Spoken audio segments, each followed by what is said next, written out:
Muy buenas tardes. Pues como se los prometí, esta es la segunda clase, para hablar sobre los colmillos del dragón, novelema, o sea, novela, poema de Enrique González Rojo Arthur. Y les voy a leer lo que dice Enrique González Rojo sobre su propio trabajo. El poema que tiene el lector en sus manos es atípico en la poesía mexicana. Es cierto que en ella, donde florece sobre todo la lírica, hay un puñado de poemas largos a los que, más que llamar épicos, deberíamos denominarlos filosóficos. Primero sueño de Sor Juana, muerte sin fin de Gorostiza, canto un dios mineral de Cuesta, piedra de sol de paz, cada cosa es Babel de Lizalde, los elementos de González Cosío y cuerpos de Max Rojas. El texto, Los colmillos del dragón, no forma parte ni de la poesía lírica, ni de la poesía épica, ni de la poesía filosófica. Pertenece a un género deliberadamente híbrido. Yo le llamo novelema, y voy a dar cuenta y razón de cómo surgió esta propuesta.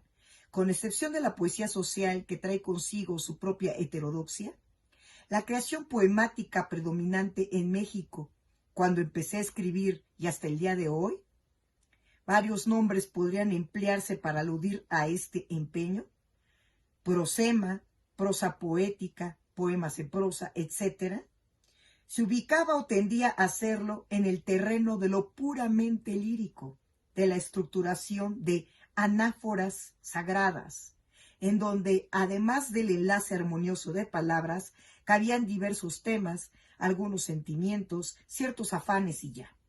Lo prohibido era la anécdota. Se pensaba y decía que la poesía anecdótica implicaba un contrasentido. Era el imposible matrimonio entre la belleza en su inmóvil abstracción y la vulgaridad de lo narrativo. Sin dejar de escribir poemas con esa orientación, me empecé a ubicar en la posición contraria. Intuí que una de las maneras en que la poesía podría enriquecerse, ampliar su diapasón, salir de su encajonamiento, colonizar nuevos y atractivos territorios, era liberarse de su confinamiento esteticista, para tenérselas que ver con el mundo, con la intemperie existencial, y no solo con lo público y colectivo, sino con todos los haceres y quehaceres del ser humano que podían expresarse en el hecho sabrosísimo de contar algo y hacerlo desde la perspectiva de un esmerado trabajo poético. Esto nos comenta Enrique González Rojo en esta introducción a Los colmillos del dragón. Yo podría agregar, en mi experiencia, que aunque Enrique lo omita, sí hay una partitura, en cierto sentido, paralela al mío Cid, por ejemplo, y también esa parte que el mismo poeta Enrique no puede evitar, que es la parte social, la parte política, y que Los colmillos del dragón lo maneja magistralmente con esas pequeñas partes reflexivas sobre esas cuestiones que hace con pretexto precisamente de Edipo Rey. Y para muestra un botón y un pequeño fragmento del capítulo 7, que hablamos que es como una novela. Vean nada más que gran curiosidad y trabajo, que se titula Calma y Tempestad. Después de las nupcias de Edipo y de Yocasta, Tebas vivió una relativa tranquilidad, como el río que, cabalgado por la prisa, arriba de pronto al bienquisto remanso, cuando el jinete, luciendo distinto estado de ánimo, le jala las riendas al impulso. Entre las muchas estadísticas hechas entonces, o pesquisas numéricas que se decía, se distingue la de que al primer lustro de gobierno, comparado con el primer semestre, la alegría per cápita en la ciudad de Tebas creció en un 25.3%. Hubo incendios, sí, pero en el horizonte, y al declinar el día, mas invariablemente fueron apagados por negros ventarrones nocturnales. Los áspides perdieron su ponzoña en feroces batallas con un fajo de agujetas, caídas del cajón de un zapatero. Una epidemia de senilidad abarcó a todas las alimañas del poblado, que se dieron a olvidarlo todo, incluyendo la mordedura y el piquete.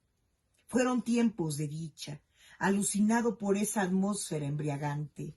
El pueblo, y más que nadie los niños, abrieron las puertecillas de las jaulas que tenían en sus viviendas y lanzaron jeroglíficos como papalotes al firmamento.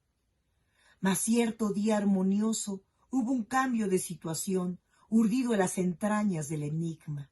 Tebas, de la noche al primer gallo madrugador, se convirtió en un pequeño reino fallido, descompuesto, condenado a usar las muletas de un equilibrio artificioso para andar. A partir de entonces, las cosas fueron de mal en peor, y de peor en no te imaginas qué. Un mirar feo podía traer una cuchillada, una risa fuera de lugar, la pérdida del dedo meñique, los temblores con epicentro en las parcas, hirientes cuarteaduras con alaridos de derrumbe en el ánimo de aquestos griegos dejados de la mano del Dios Supremo.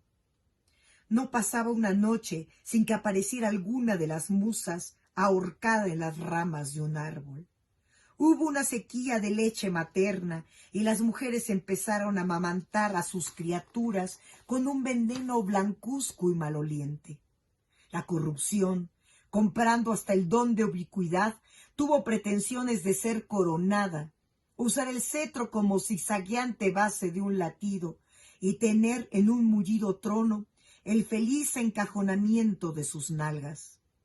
Edipo, con una plaga de preguntas en las sienes, pasó de la inquietud a la desesperación, de mesarse la cabeza, la cabellera, a tronarse los dedos, hasta que llegó la noche en que más que parpadear los ojos, parpadea el insomnio.